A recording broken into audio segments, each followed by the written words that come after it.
5, 4, 3, 2, 1. Hello, everybody. I'm Dear Myrtle, your friend in genealogy, and welcome to our Scotland Genealogy Study Group. Today we're going to talk about probate records, and our mentor is Claire V. Brissenbanks. Claire, welcome. Thank you for being here today. Got cool things to talk about. Oh, we have lots of things to talk about today, wills and probates and the differences between, because Well, Scotland's just that little more unique. all right. Well, so I'm looking at this from a U.S. researcher, and I see Chris is here, and she's looking at it from an Australian researcher. Do you mostly do your research on the records that are in Australia mentioning your ancestors, Chris?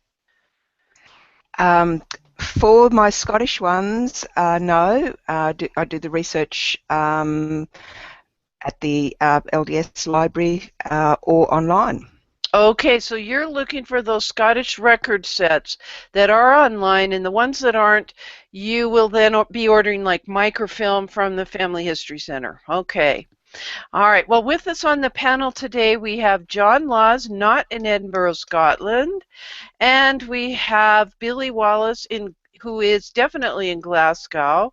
Audrey Collins lives in England, but is born and raised basically, and well, born in Scotland, and she works at the National Archives. David Robesson is here today. I see him on the panel. He always contributes to this.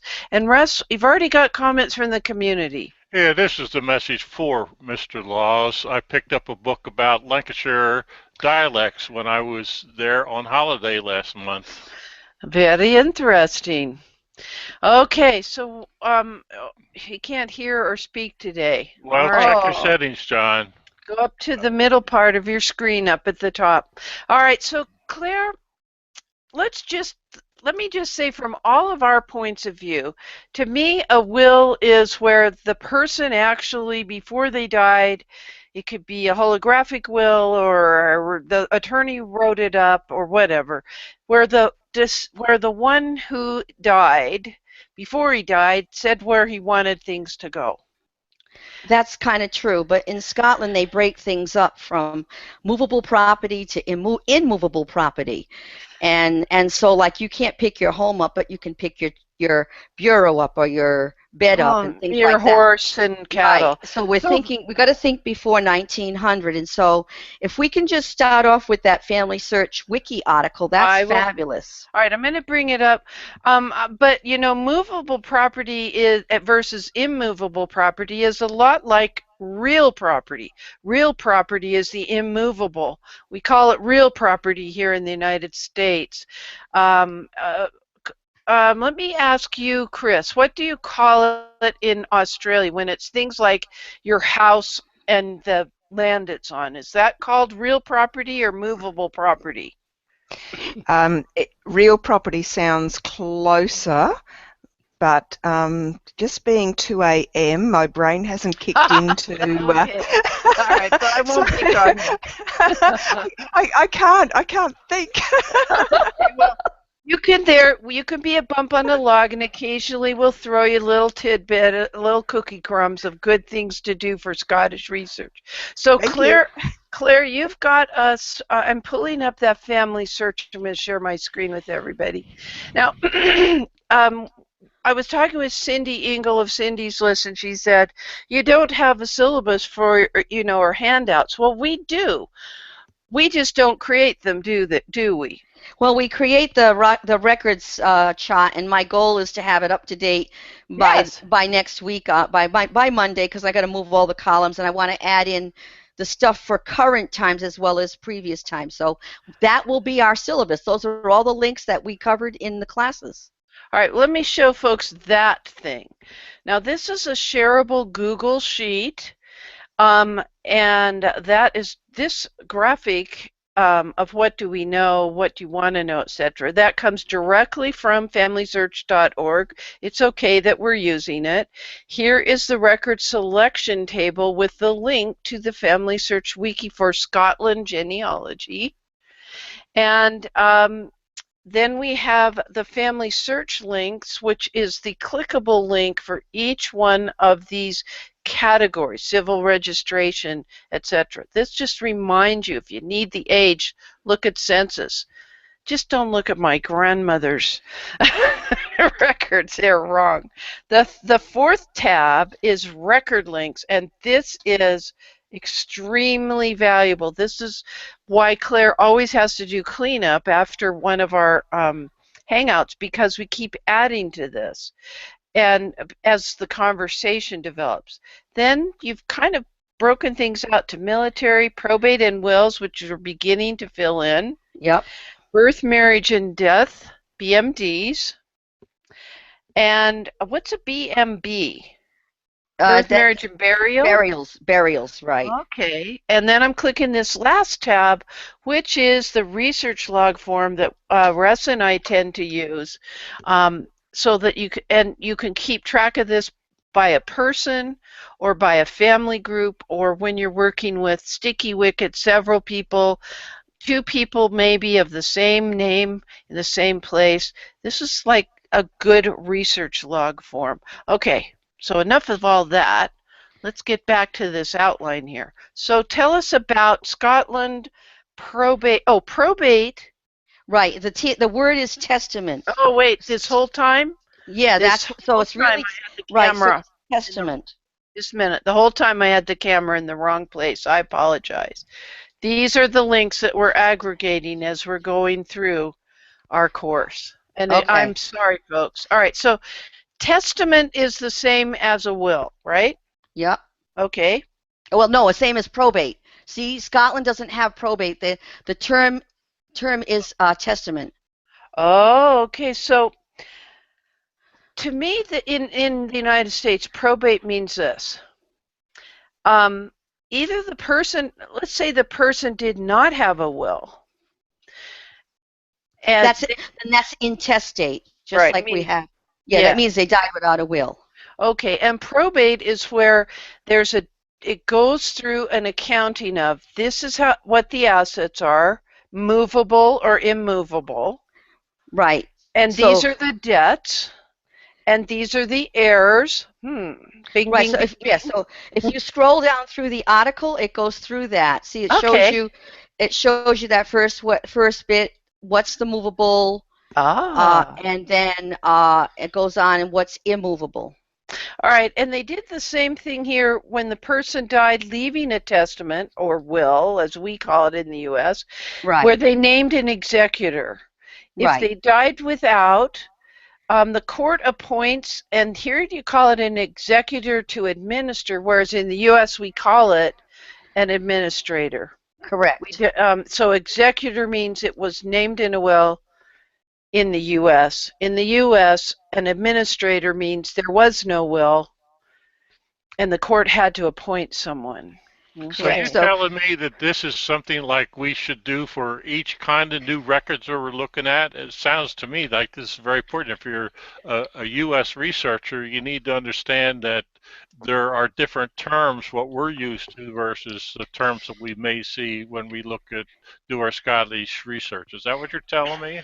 That is what I'm saying, because the words, and when we go into a couple more sites, there's a whole new vocabulary, and when you're doing research, you have to understand that, or you're going to be without the information that you need to go forward. Yeah, I totally get that. Now, inventar is a different word. I was saying inventory, take an inventory of all the assets. But it's only the movable property. Oh, okay. So in 1790 and 1810, when I had some Pennsylvania Germans pass away, even a belt buckle and a linen shirt were inheritable, not because it was sentimental. It's because you only had 1 or 2 shirts. Right. I mean, they would will beds, pillows, all sorts of things, because that was what they had. Okay. So the term inventar, movable property, is part of what we call the inventory of the estate. Although you all then apparently you break it off between what's movable and what's not in your definition of the word inventar. Correct. Okay. So all right, go ahead. So now you have your immovable property, which is the land. Okay. And the records granting, okay, you do an inquisition, a jury of local people, and the right, this is so well stated. Wow. Right, so they have to prove who's going to inherit that land. Mm-hmm. And so that becomes a totally separate document. And we're not concentrating on that today because we're doing the opposite, but we want people to understand that you cannot put land in that will. You cannot put land in the will, so that's very different. In our wills in the United States, historically, like before the U.S. Civil War, the woman would inherit the right to stay on the property for her until she remarries, and then it would transfer and be split up among the children. So you're not saying that. You're saying that doesn't happen in Scotland. Now, it's on a different record. If you read the rest of it, it says the records granting the rights are called retors, or of service of heirs. Yes. And so the actual transfer of the land is called a seisin. Yes. And the word seisin means to seize the property. It's another word. Those are separate records. All right. So what I did, folks, one of the great things about websites like the Family Search Wiki is that when you're coming across a word that's unfamiliar, or that the author of that particular paragraph thinks is unfamiliar, they're providing a clickable link so that you can find out more about what that is. Say seen, or okay, very good. All right. So, and then we have to, so the way they handle land is completely different. Correct. Wow. Okay. Now what have we got? This is how you determine the jurisdiction. So, and it's telling you who handled what and what time period. So this is telling you that the establishment of the Presbyterian Church in 1592, they took care of a lot of the churches did a lot of this stuff before specific times. So the dates are important depending on the ancestor and the year you're working on. All right. So I've previously looked at wills, the Prerogative Court of Canterbury. Yep. And is that an ecclesiastical court in England? Oh, John shaking his head, yes. Yep. And so is Billy. And so I wasn't aware that it was how into it the court, the judge, the clergy was, because we have separation of church and state here in the U.S., and I'm not seeing that here. Can I just say that Prerogative Court of Canterbury and the Ecclesiastical Court, because we're old countries over here, when we started having bureaucracy and systems, the only people who could read and write were the clergy.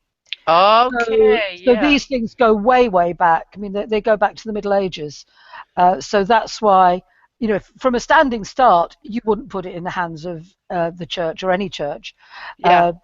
So we came to secular systems comparatively late. So there's an awful lot of things.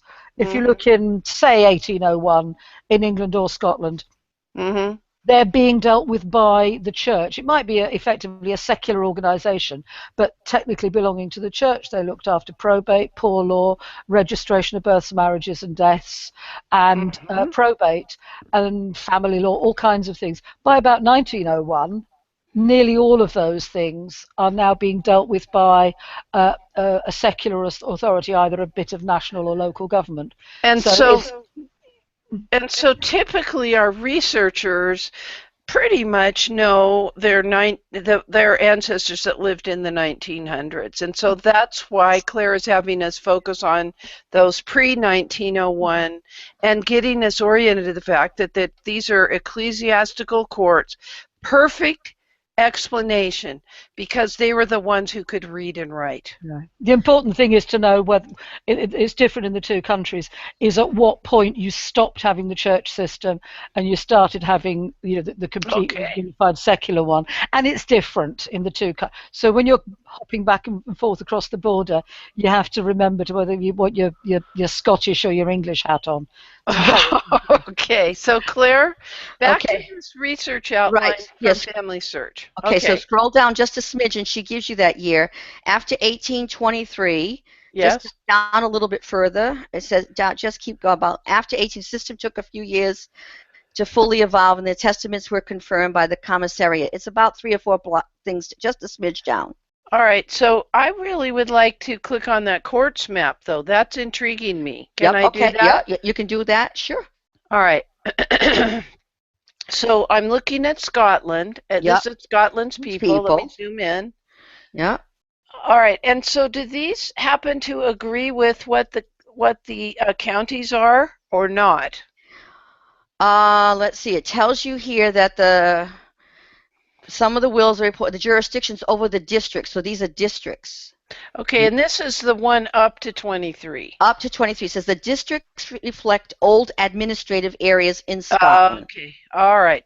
So I'm back to your research outline, and this is the paragraph you wanted me on. Well, just roughly. I mean, looking at those maps is very helpful for when you're trying to figure out, well, is it before 1823 or after? They do have both maps in there, but it does tell you that this is an overlap. There's an overlap of dates from the old system into the new system. That's important. So if you see that, it says here that the wills between 1804 to 1829. So you have to check both places because there was an overlap during that time period. All right. Now, this is one of those maps that when you do the mouse rollover, you get the definition of what it is. Right. And it's a good map. So we're going to go to Perthshire. Okay. And then it explains a county until 1975, and then this was the commissary court included those testaments for that time period. Then they overlap because here's 1825 here, but the Dunbar Sheriff's starts in 1824, and click here to select this court. So we're actually I've been denied access because I'm not logged in. Okay, right. I'll log in if we want, but all right, so I'm getting this. I'm learning so much. Wow. Okay. Okay, so then back to 1876, the commissariats were absorbed into the sheriff courts. So that's where you have the overlap with the different record sets.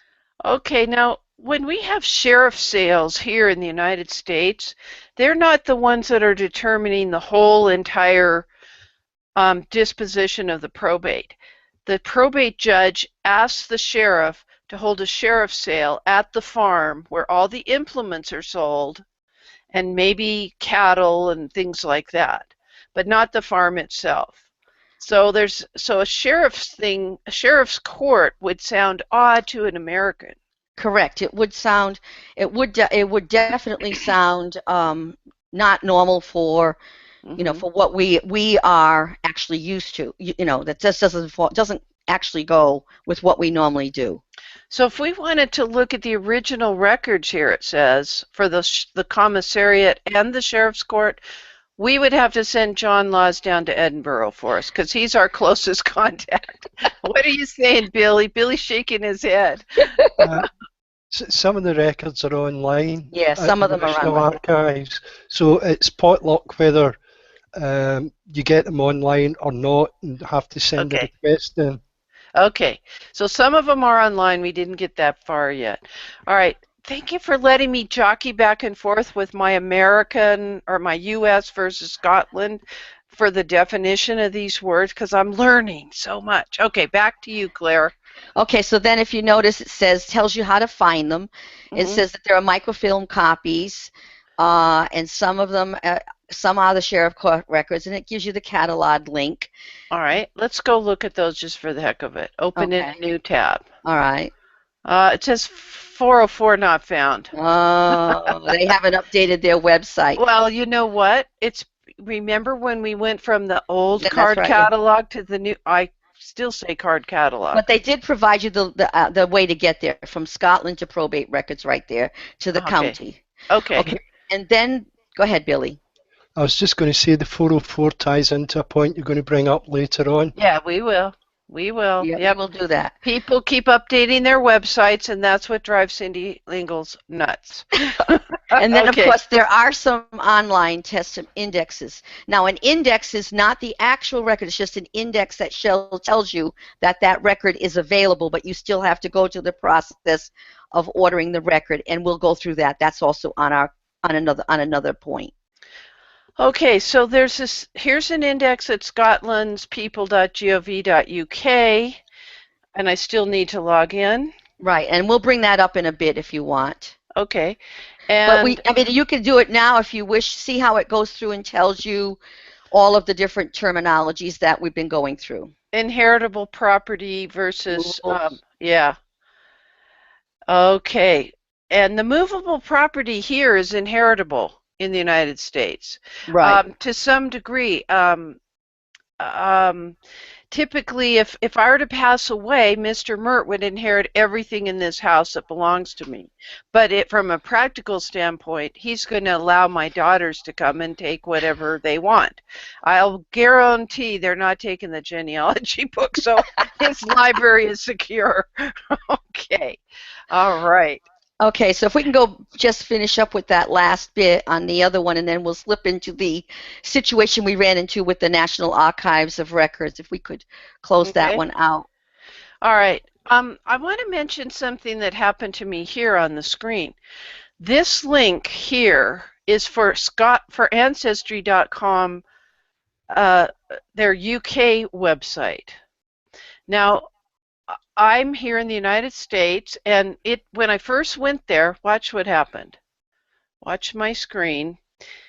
Okay, for a second, and it's already gone past. It came up that said you're going to go to Scotland, to Ancestry's UK website. How different is is the UK website for Ancestry over the regular one if you have a world subscription? The only difference is that instead of having to click on the link that says search for records just for the UK, because you're already in the UK, you won't have United States records, or you won't have German records or any other records. You'll just have those records. And so the main difference is that you're just concentrating on the records from that one area. Okay, so what happened, folks, was that superimposed page at the top that took up about 3/4 of my screen went away, assuming that I wanted to be at my normal Ancestry.com where I have the world subscription. Okay, so I would here have to then search all records, but I tend to search them. We could search the catalog and type in Scotland. Right, we're going to do that too. Okay, I'm sorry. No, that's okay. We'll go there eventually. We're just wrapping up this section here about they do have indexes on that wiki site. Okay, all right. So then the second link was the one that we had trouble with. So it would be good for people to see what happens if they go to that link and it directs them to another page. All right, so here's what happened, folks. Let me get to the right page here. The National Records of Scotland website has changed. And Cousin Russ, can you see my screen okay? Yes, yep. So, and part of this was confusing because in this sentence right here, okay, can you see that better? Yep. Yep. All right. It said, we recently switched off our old website, colon means, okay, the next thing is what we're talking about. But that is not what they mean here. This is the old website, NR Scotland, for National Records of Scotland, .gov.uk. We now need to go to this website that's mentioned after the colon. Do you use colons differently in the UK than we do? Maybe, I don't know. Chris at 2 a.m. is saying, nope, we use colons the same way. They've just mistyped here, so don't panic. Because if you click, it comes up. There. That's their new website. And what would you have me do, Claire? Type in the word wills where it says search our website, please. Okay. Okay, I pressed enter. Come on, there we go. Okay, wow. So these are all the different types of wills that we're going to go, if we have time, we'll go through at least 3 or 4 of them.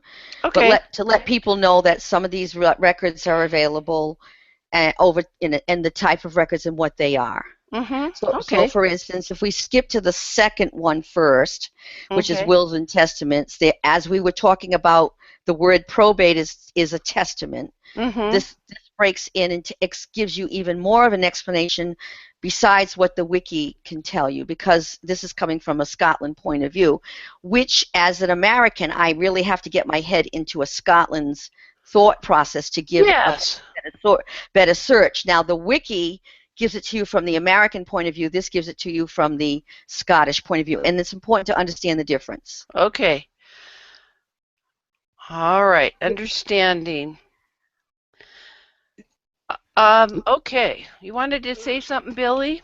I do. Oh, okay, Russ. Sorry, you have to beg around here. That's right. Well, Hillary posted 2 links in the community, and I gave you one of them about the explanation of wills in England and Scotland. I think we're on the old version of what you're looking at right now, but she put 2 links in the community for an explanation of wills in England and Scotland. Thank you, Hillary. Okay, so this is from The Guardian. What is The Guardian? I see this all the time. What is this, Claire?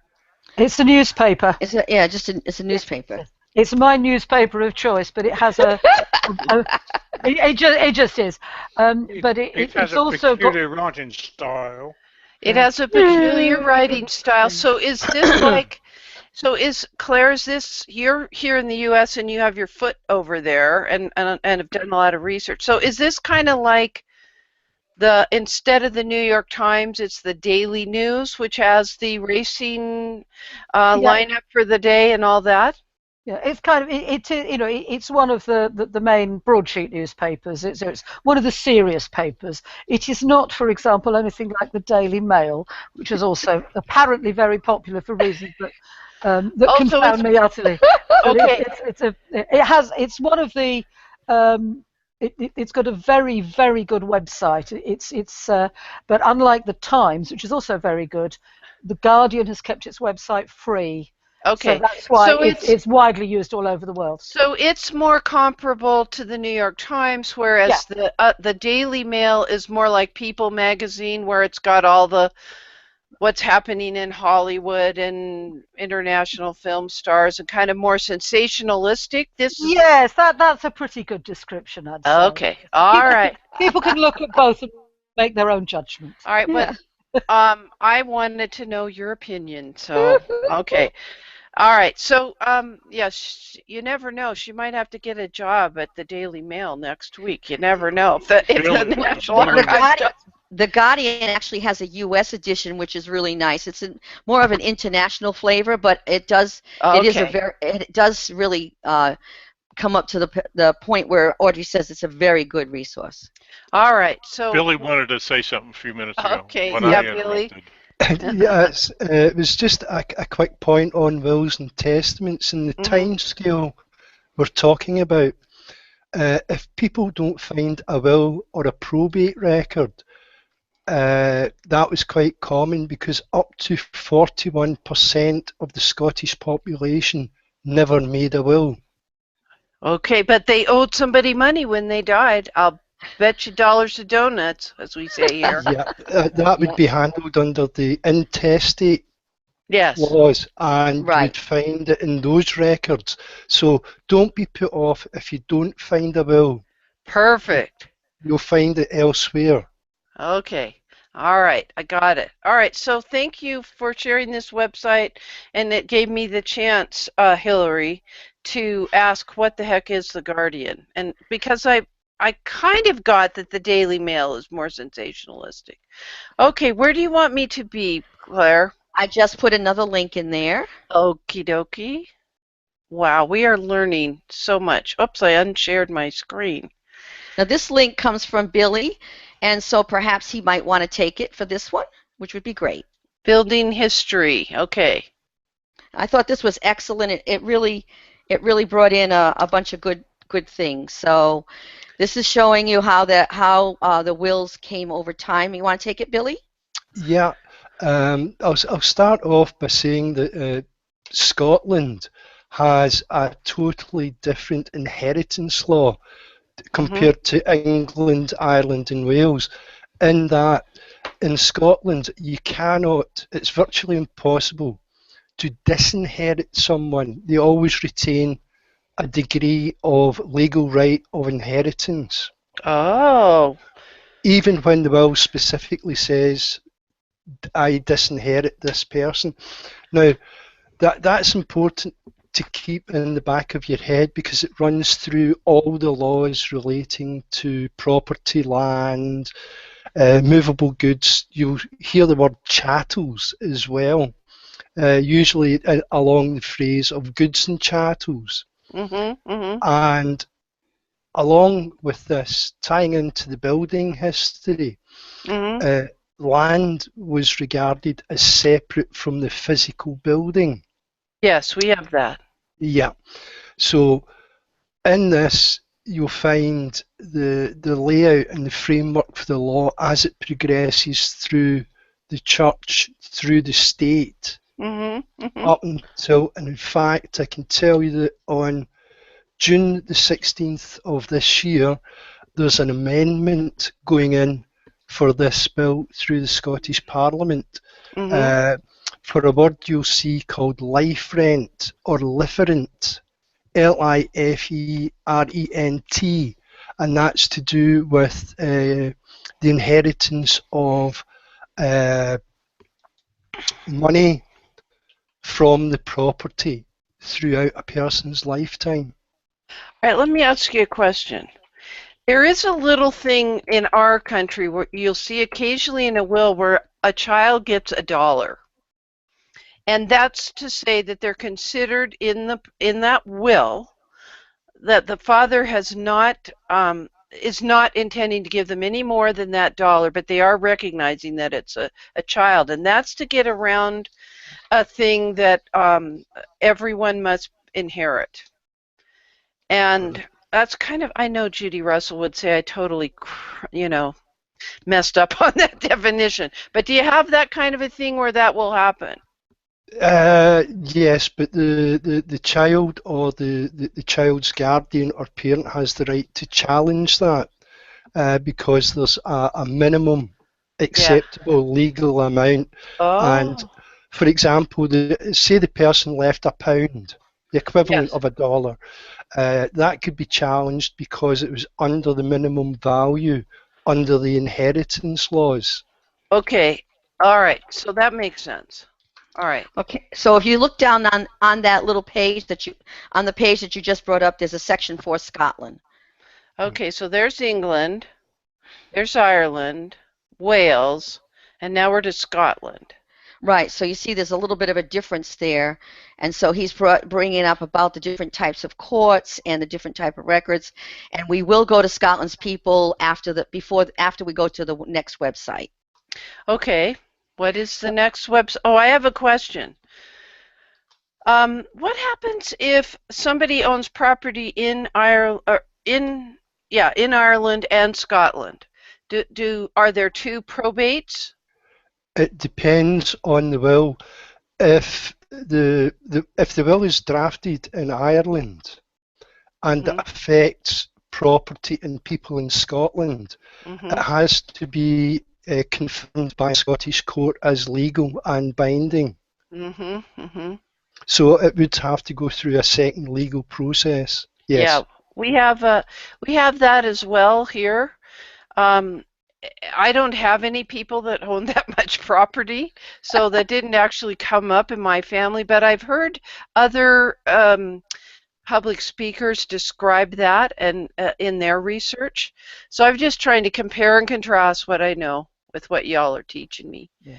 Okay. Can I just say because I used to come across these a lot when I did research, in the olden days in Somerset House in the book indexes, that at the back of the England and Wales will calendars, there would be what were called the Scotch and Irish confirmations.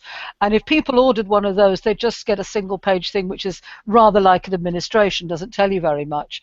But what they didn't always realise is that if you found one of these confirmations, that meant that somewhere else, either in Scotland or Ireland as appropriate, there was a will which you should then go in search of, and the confirmation would at least alert you to the fact that it existed and the date of probate, so you could go and look for it. Not everybody realised that, so they might have been missing a bit. Yeah, it sounds like it. Yeah. I would suggest that if they find an English will mentioning a Scotland probate record, check both courts, because the complete will would have had to have been submitted before a Scottish court to be confirmed. So, excuse me, Scotland will have a record of the will as well.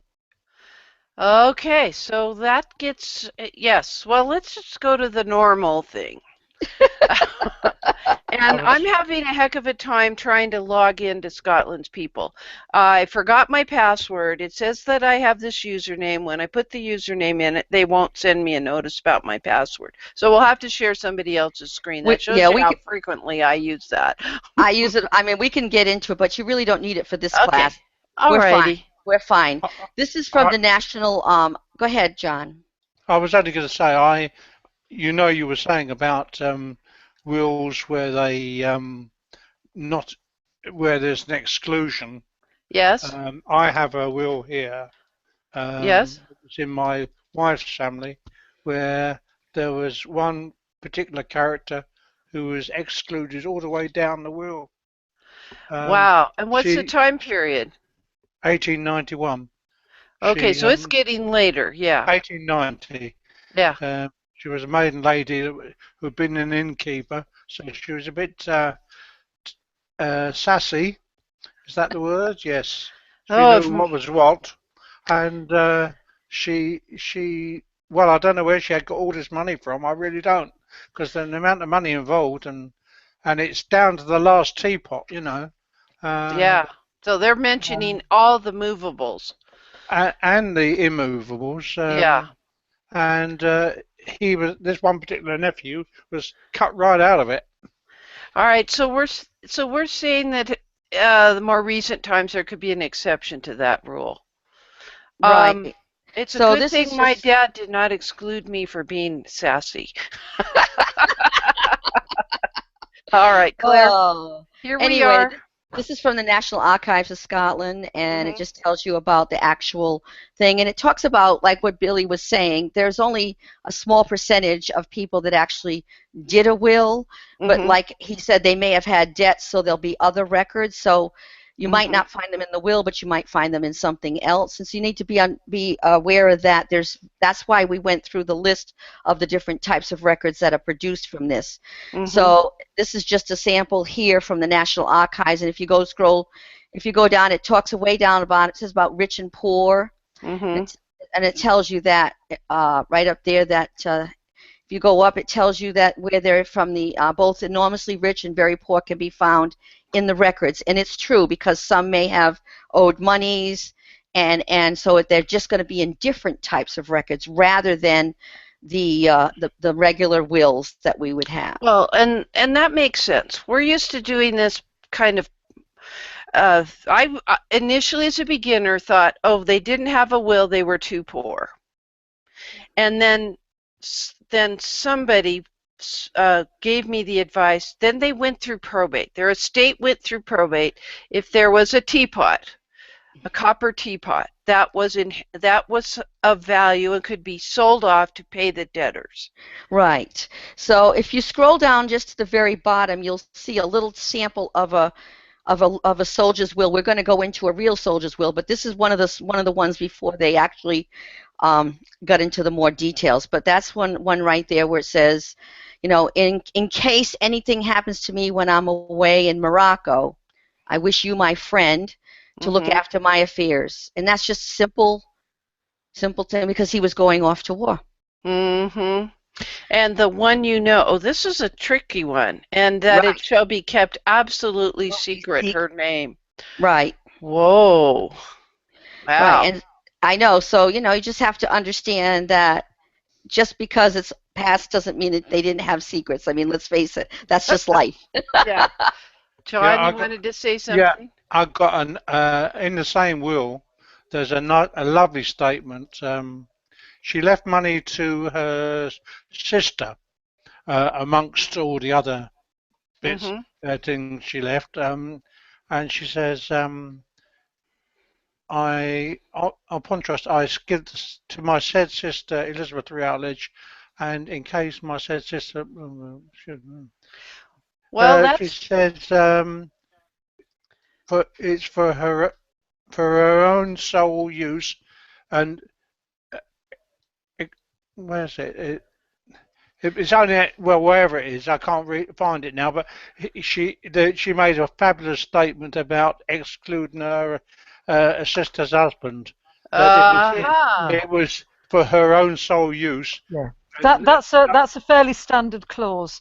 Is That was it? quite an important thing for wills that were made before. Now in England it's 1881, and I think it was that law was the same for Scotland. Oh, It's the Married Women's Property Act, and this is because yeah. and it depends on. Okay, Audrey's talking now. It's to do with when the will was made, although some people might be behind the times. And the very good reason was that a married woman couldn't own property in her own right. Anything that she owned was deemed to be her husband's property, unless it was legally ring-fenced by some sort of settlement or a phrase like that. So most men, when they were leaving, when they were writing a will that involved their female relatives, they would very often put that clause in, and that was to protect their daughters and their widows from sort of pot hunters, and that's why you get that particular clause. Now, if after 1881 you didn't need to put that in, but if the will had been written sometime before, or if somebody just had a really old solicitor, I think they carried on putting it in. Well, there was a good legal reason for it, because the woman could be basically cleaned out by a new unscrupulous husband, and sometimes we had that here, and it had to do with the development of women's rights. Mm-hmm. Oh, yeah. And but I've still, even in a later time period, in the 1980s, I had a friend whose girlfriend passed away, and knew that that the husband of our mutual friend was very oppressive, and so she stipulated in her will that her friend would inherit her computer and something like $1,000 to pay for internet access and any library archive research she wanted to do on her family history. I'm like, wow. It was actually quite a wonderful gift, but it was recognizing in that case an oppressive husband situation. But the laws have changed, and it shouldn't have been necessary to do that, except for his personality, because women now can own property on their own, unmovable or movable. You can have a lot of silver. I don't, but okay. Where are we? Okay, we're at Scotland's People, which has got the largest collection here. Okay. And if you scroll down, we're going to look at some examples. Scroll down, and you'll see where it says Wills and Testament. We'll skip the 1500 to the first two, but click on that third one. No. Go back, please. Okay. Go on the right-hand side, Pat. Yes. Click on the third one down, 1600 to 1650, and we'll see an example of the will. Oh, okay. All right. Now, there's a problem here that you need to be aware of, and people need to know if they get this far back, they're going to have to understand the word called Latin. Oh, okay. So click on that so we can have a look, and you can blow your thing up. Oh, my gosh. So now you want to blow that up so that people can, so you can see. So you're going to have fun trying to translate this because it's all in Latin. Okay. So that's the testament. And so that's that's where you're going to have, and there's the summary at the bottom there. So that's, as remember some of the terms that we talked about in the wiki. It talked about the testamentator, and then but because it's in Latin, you're going to have a problem. And there is a tutorial about that I will just pass that over to you, so that people who do that will be not discouraged. They'll be encouraged. All right, we want encouragement. Yes, we need encouragement. So this here gives you some help in the Scottish handwriting to help people with understanding and how to translate the document. So it's telling you. So you see. Oh, this is at least easier to read. Yes. Right. Well, the one I gave you there was in Latin. We will go back and pull up another one, but it does go down into the earlier records and shows you the Latin. Okay. So this is quite a bit of. Oh, this is a good study. This is a great tutorial. Wow. Yep. I thought this was an excellent tutorial, worth mentioning, because people need to understand. They don't. Just before they do anything, they need to, you got to read what you need to learn before you look at a document sometimes. Yeah, goods and gear. Russ, did you want to say something?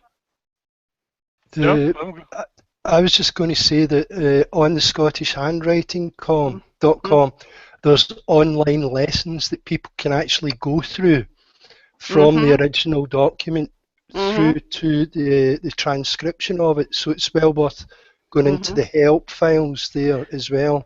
All right, so this is the Scottish Handwriting 18th Century Testaments tutorial. And as we scroll down through it, there's all kinds of words, vocabulary words. I thought I was done with vocabulary words every week. Oh, anyway, as you go through there, it'll take you through and it'll walk you right through and help you to understand what you're looking at, so that when you look at the record for your ancestor, you'll understand it. You'll understand what you're looking at. So these are the kinds of movable goods. Half share of the fishing boats, that makes sense. A horse, furniture and household goods, clothes, and a barrel of herring. Okay, I could do it. Double click your screen share to make sure that the camera's on you. Yes, it's on me. Okay, thank you. It should be because, but I wasn't earlier. By mistake, I wasn't earlier. That's why I went to the top. Got it. We really need somebody to just do the camera, because that's all I can do to be nice here. I looked. Okay. Here's decreed by a court, which is discerned. Yep. Okay. A family member appointed by the court, and that would be here, administrator. And it could be a family member or any responsible person in the community, because family members may not be, or they may, yes. Okay, then there's an example of that, but that's still English that I can read. Right. But you're dealing with some different vocabulary words each time. Correct. Summa inventar, I'm sure that's Latin for the total value. Summa, but you can almost construe this even if you're. Okay, now there's a transcription. And here is a, not a clickable link, but if you could copy and paste that, there's that coaching manual for Scots and Older English dictionaries. Okay.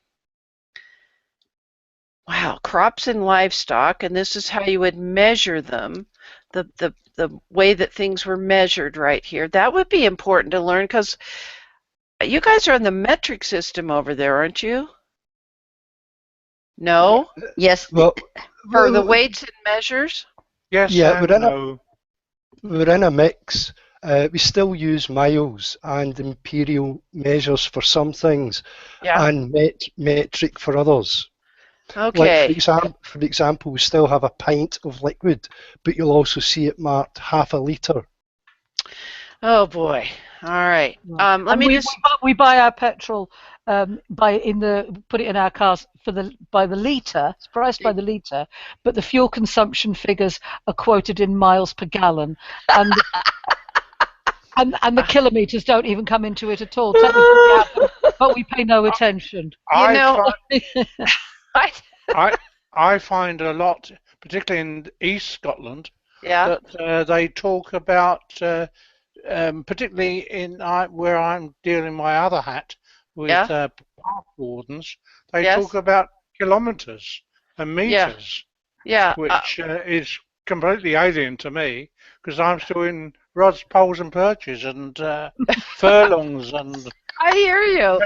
measure pigs by the score. That's how I went when I went to Germany and I had to fill up the tank and it was liters. I'm like, I'm just filling up the tank. I'm not Just worrying sort about of, miles per gallon and all that. So, okay, so they want you to work on, there's a little worksheet. It looks like you Right. could print this out, and here are some more definitions by the tenor thereof, or that makes sense in the Right. manner. So I think that anybody that's going to spend some serious time needs to just go through this, and that will help them greatly as they work with the records. And Okay, that was the reason for bringing this up, because it's such a great example. And it gives you actual examples of the records and things like that. okay, excellent, excellent. All right, so what do you want Okay. us to do next? Okay, we're Emailing. going to close off with the soldiers' wills. Now you're on that page. I'm wondering that page. You're going to get examples of soldiers' wills. Can you click on go to that one? We're going to close out with this one. All right. Because the men that would be in the military, they were required by law to have a will because Yes. we didn't know if they were going to make it back. And so it tells you in here, what they are. There are airmen's wills and how their different ones are arranged. And then So they how actually, they're filed, how they're actually filed. Okay. right. And then they actually give you some samples there of examples of, if you look to the left, it says examples of soldiers, no, over to down, just there it is. Okay. And we can look at some of those before we close out. Looks like John or Billy has one. Do you want to tell us about what you have in your hand there, Billy? Yeah, this is a soldier's will from 1881, and the one that's up on screen, if it was from the same era, it would have been in the soldier's personal military handbook or paybook, and that's where they filled them in and carried them with them. And what they've done is, when the services have been given any old paybooks or documents, they've photocopied them. Exactly. Okay. And that's what's up. So you're seeing a digital copy of the original. All right. And, it worries me that they carried this on their person. Right. Because what if that's where you were injured? That's true, but they did. It tells you there's 4 different images they give you. This one is a formal witnessed one. If you could stop with the first one up there, it says, in the event of my death, I give the whole of my property and effects to my mother, and it provides you with her information. And so then that's just handwritten by that individual soldier. Okay, and we'd call that a holographic will here in the United States, where it's handwritten and there was no attorney. Right, and then the next one, this one was witnessed, so that might be similar to the one that Billy was holding up because it looks like a form. Yeah. And so that's a formal, actual one for military. Okay. Yep. And here's a witness, 2 witnesses. This is right. So there's actually people, witnesses, and it gives you the address of whoever I give to my wife. So there's another, they give it to her, Margaret. Right. Yes. Right. And so that identifies her relationship with that individual. Yes. And then, and it says something, I can't read the bottom section because it's just a little bit too small, but full names and descriptions of the executor. Right. So that would be that person. He would be responsible to make sure the will was adhered to. Okay. Betty Lou has a question. All right. Let's see. The question was, what happened to the will if the soldier lived to return home? It would be his responsibility to create a new one. Obviously, that's their responsibility. Okay. So that would be all. It would stay in effect until he died. If he made no other will, then that would have to be honored. Well, that makes sense. Yeah. That does. I've actually got my father's will from when he was in the forces, and he had to write this. But actually, that was only valid until he got married, because the marriage invalidated it. So when he died, his property didn't all go to his mother, which is what he said in the will. All right. Even though she outlived him by a few weeks. So by the way, it could be for someone who'd never married or who was already married. That would still be a valid will if they died 50 years later. Got it. So you're saying the act of the marriage changes the whole. I mean, a different law kicks into effect. I don't know. I don't know if it's the same in Scotland. I guess it probably is. But in England, if unless a will is made with marriage in mind, so somebody on the eve of their marriage makes a will, and they make it explicit that they're making this will in anticipation of their marriage the next day or the next week. Okay. But if it's just an ordinary will, it's invalid as soon as that person marries. Russ, do you see that she has a quilt in the background? I do. All right. I think there's a couple more records in that, but that's about it. Okay. Just all we have time for, because we're already almost close to the hour. All right. So we've got this one where I appoint Janet Ritchie, the executor. To the executor, yep. Okay, and the full name and address of who receives the payment. So she gets to be the executor of and it's his mother. Right. And if you look underneath, it says, if a will was missing, if you scroll down just a smidge, the War Office accepted evidence from the soldier's family or friends concerning what a soldier would have stated verbally concerning his wishes or had written in his will. And that's because, like you said, the soldier's carrying it around. If something happens and it gets destroyed, the only evidence is what was verbally said. So they're covering themselves by that. Okay, so that makes sense. I mean, they had to do something. All right. What's this last one? Just a different form. It's typed up. Right. Well, it's actually the form there answering the questions. Oh, did you ever see a will? So that would be what the person, so say the will was destroyed because the person was no longer, their body was destroyed along with it. So this is what, if you go back, it's non-culminative is what it was called, and that's how they filled it out. That's what it was. All righty. Can I just say something else about the soldiers' wills? That although there is this series which is described as soldiers' wills, and there is an equivalent one in England as well, you don't find all the soldiers' wills in there for reasons I don't actually understand. You do find soldiers' wills, people who were killed in action and so forth, in the regular probate series as well. So if you're looking for a soldier's will, do look in both as well, because you might find it there, you might not. And the other thing about them is because the army and all the armed forces were British armed forces for most of the period where you find these documents, they didn't always know exactly where people belonged, so you do get deaths and wills that might end up in the wrong jurisdiction. It wasn't entirely clear. Does this man actually belong to Scotland? My Irish ancestor who is domiciled in Scotland. Yeah. Where do they send that bit of paper? So always bear in mind, fog of war and all that things do end up in odd places. All right. Well, it is, that is going to be where my ancestors' things are, in an odd place.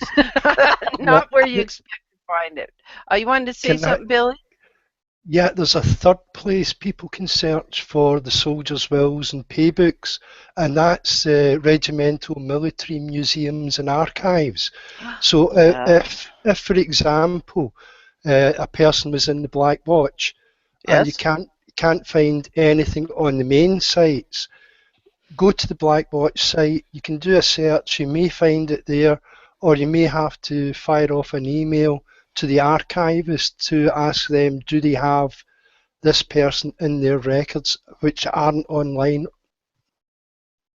Well, very cool. All right. I've just thought of something else. It's not for the wills themselves, but for the army from 1900 up to, I forget when, on Ancestry, they've got something which is called Registers of Soldiers' Effects. Now, it's nowhere near as good as it sounds because it's not inventories of goods, but it does have the name of that that deceased soldier's next of kin. Which is so important. And so that can be really useful, when you're looking for example, George Donaldson from Glasgow.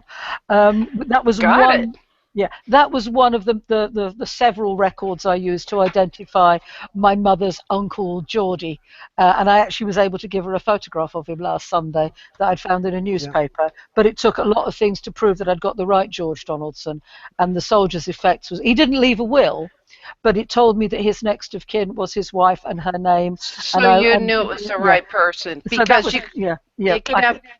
All right, Claire, you get to have the last word before I give away 5 treats today. Oh, really? I just wanted to, we didn't get a chance to mention in Ancestry. They have the probate rec calendar, and even though it says it's like, from England, there's a lot of Scottish people that died while they were in England. Yes. And so I need to just quickly remind people to actually look here. Okay. And the actual records are available once you find them on here. So if you were to type in Wallace or Laws or something and put Scotland in the keyword, then you would get a little blurb. So put Scotland there. These records are available on microfilm in the library up to 1925. You mean the Family History Library? The Family History Library. So here we go. So just glance at one image real quick, because let people know that these are a very good resource. It gives you just enough. It tells you Isabel Cunningham right there. You just look for the one that says her, but as soon as it comes in. Yeah, it's fuzzy here. Really, I don't know what's going there it is. I think. Well, anyway, you can see there's enough information. There she is. Atchison or Wallace, Isabel Cunningham Ness, 87 Gilmore Place, Edinburgh, widow, died. Yes. And it tells you that it was sealed in London. And so just need to remember that that's just enough information to see if it is your person. Oh, wow. This is incredible. You have to go to the actual record to see the will.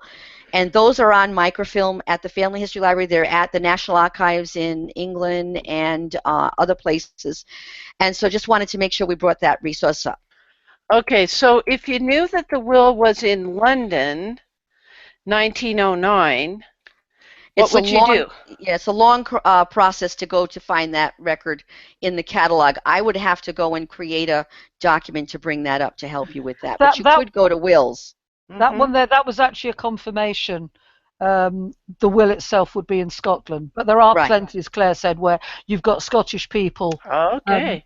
Who've maybe got property in both places, but if most of it's in England, the will be in England. I mean, I've seen loads and loads of those. So, it's only a little border, and it's not, they took the wall down and everything, so we can get back and forth quite easily. So, I just we don't want people to forget that's a big resource. And then the other other one that Audrey mentioned for on Ancestry was the registers of, what did you say it was? The registers.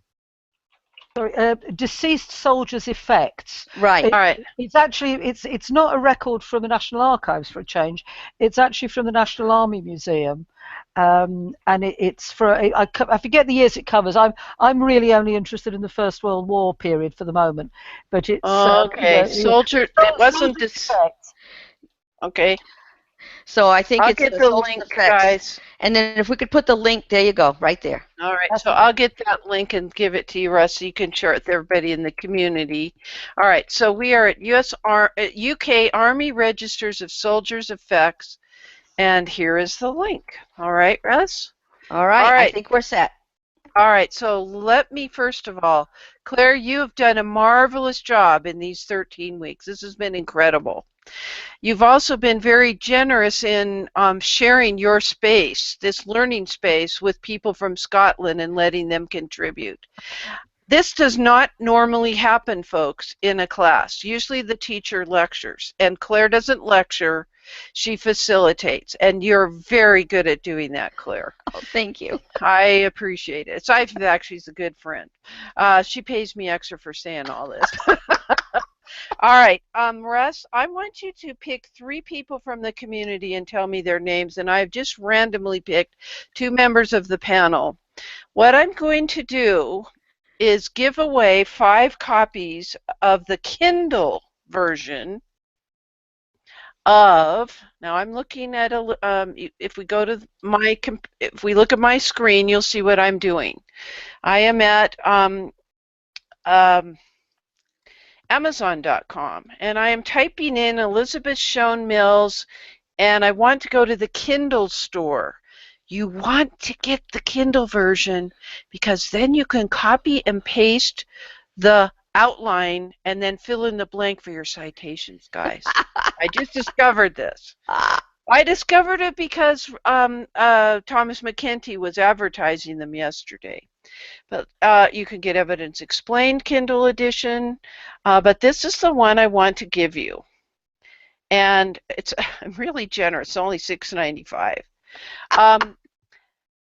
It's the quick sheet, your stripped bare guide to citing sources. I think this particular thing is absolutely phenomenal. You can read it on any device. You don't need a Kindle. I have it on my iPhone, which is hysterical.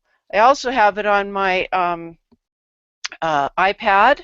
I was doing this last night. Mr. Mert's like, honey, come to bed. It's late. And I'm like, I have to try this new thing. So I'm giving away, have you got 3 people, Russ?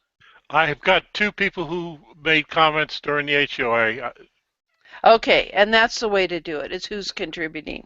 Okay, so I'll pick a 3rd person. I'm just pointing to the screen.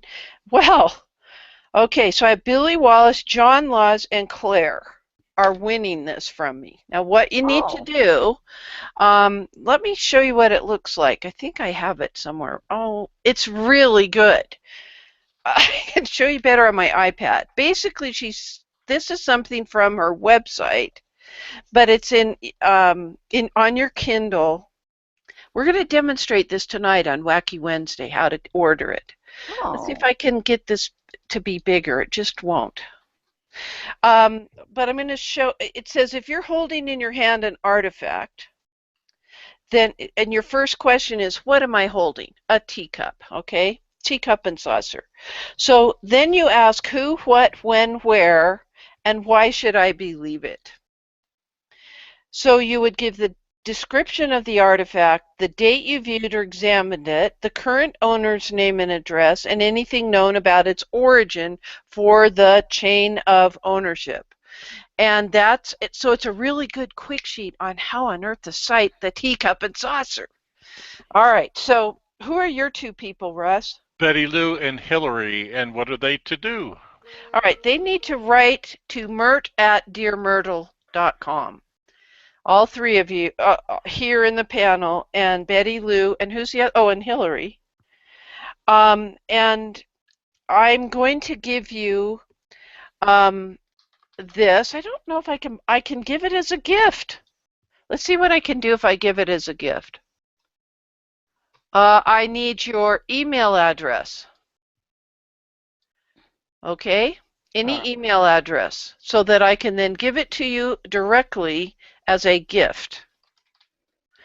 So send email to mert@dearmyrtle.com. Okay, now you guys all know where I live in the United States. It's a matter of public record, but I'm not too worried. You're going to flip when you get this. So send it over to me, and I will buy those 5 copies. Billy, John, Claire, Betty Lou, and Hillary. Thank you. Thank you so much. The way I chose the people on the film strip, Russ, is I just I closed my eyes, pointed to the screen, and whoever little picture on the film strip was the one that got it.